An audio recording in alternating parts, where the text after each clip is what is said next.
heads. He wants to get into the officials' heads. He always wants to be considered the guy that's being wrong, so he'll get that break. But he's a guy, and along with Jerry Rice, that uses the push-off as an offensive receiver as good as anybody in the league. 2nd and 10. Smith to the 17. Tackled by Wes Hopkins. Every time Smith runs the football, someone in the secondary stops him. That's what Wes Hopkins told us the other day. He said, you know, I love big hits, and I want to set the tone for this game, but if you see me making a lot of tackles and you see me hitting Emmitt Smith a lot, looks good in the stats, but it's not a good sign for me. Dallas driving on its first possession. They have 3rd and 4 from the Philadelphia 17. Flush out of the pocket, throws on the run, out of bounds.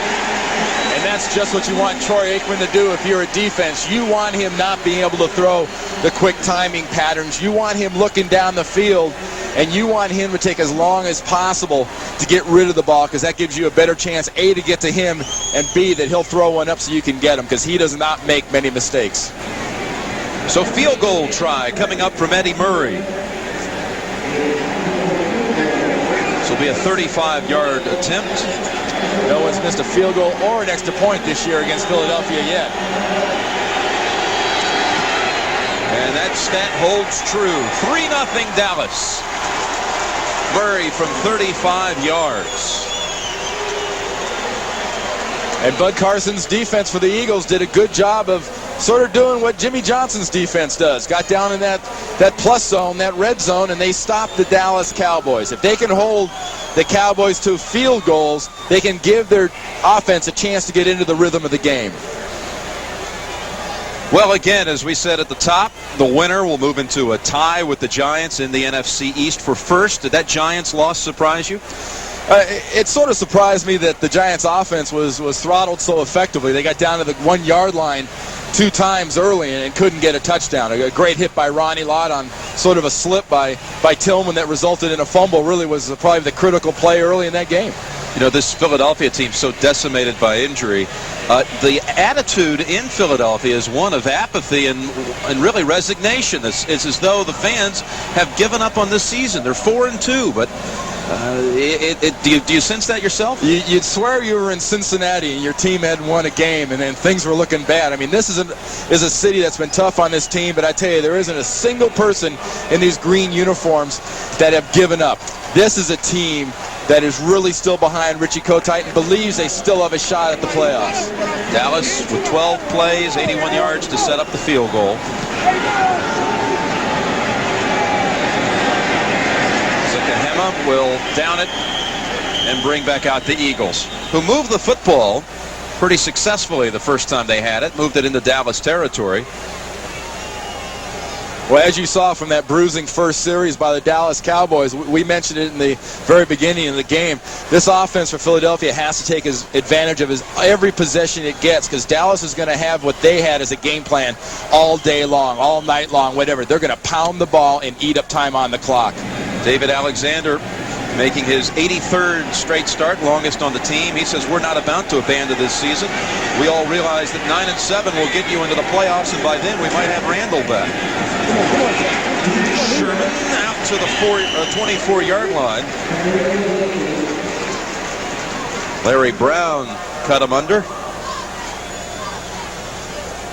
From an offensive standpoint, though, it was a saving tackle by Brown to stop for more yards being given up, but it was a great job by Sherman of keeping everything going forward. He was cut down on the tackle, but he picked up 3 more yards just with his momentum and, I guess, flight maybe be the term you want me to use.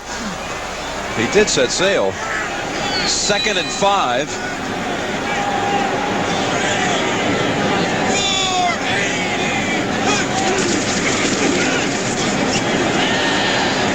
Herschel's about a yard shy of the 30-yard line where they need to get to for the first down. Tony Casillas brought him down.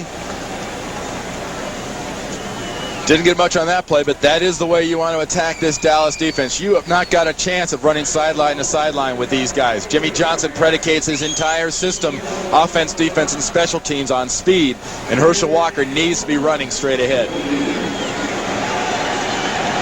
3rd and 1, and Lester Holmes is in the backfield for the Eagles. The rookie guard. Youth formation. He throws the lead block. And Walker, I don't think he got it. Jim Jeffcoat was in there for Dallas. Ball has to touch the 30-yard line. Let's see where they spot it. From that spot with the right foot right underneath it. The foot's on the line, but the ball isn't. I don't think they got it. How about Lester Holmes in the backfield? Well, the main reason that Rich Kotite wants to do that is he wants that extra power. He knows Dallas is not a big defense. You can go at him, but if you're going to use the power, Herschel, run behind the power. Herschel cut it back to the right side and didn't go behind all that big heavy load he had in front of him. Feagles with a driving boot to Williams at the 30. Kevin Williams shakes one tackler and steps out at the 40. So Dallas set up with good field position this time. 41-yard punt, 10-yard return. We'd like to welcome those of you who've been watching Tampa Bay and Atlanta. The Bucks hold on for their second victory of the season, 31-24. Jim Nantz along with Randy Cross at Veterans Stadium. There is a flag on the field on that special teams play. The Cowboys lead 3-0. Dallas on its first possession started at its own 2 and drove 81 yards to set up an Eddie Murray 35-yard field goal. And the indication is the penalty will be against Dallas, which means Eagles will get the first down and retain possession, if that is indeed true.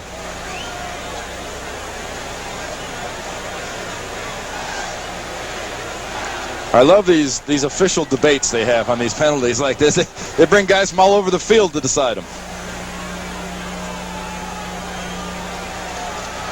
Personal foul against both teams, and the referee, Mike, is out. Johnny Greer, the referee in this game today. And those personal fouls offset. It was ruled the fouls happened after the kick, so the possessions had changed, and those sort of offset, and the ball will go back to Dallas. So the Cowboys will have it near their own 40, leading 3-0 in the first. Randy, with that first possession, it appears as though Emmitt Smith could be in store for a big afternoon. Well, Emmitt Smith is the designated bullseye for the Dallas offense. Everybody goes into the game saying, we got to stop Emmitt, let's make him throw, and they didn't stop Emmitt from doing anything. See, if Emmitt goes at 6 for 57 on the first drive, if he gets 25 carries, that's 228 yards. Ooh.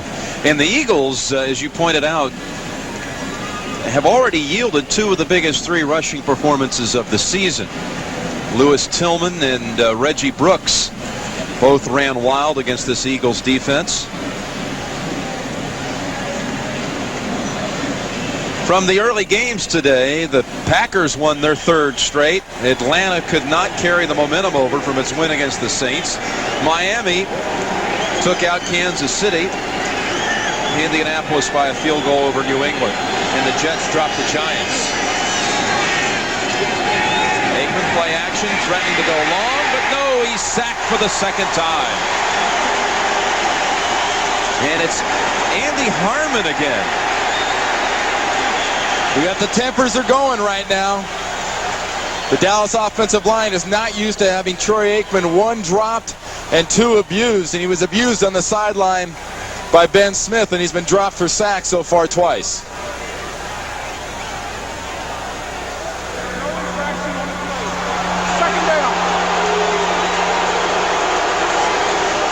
There was no infraction. That goes under the boys will be boys category and was not a penalty. But watch Harmon, 91.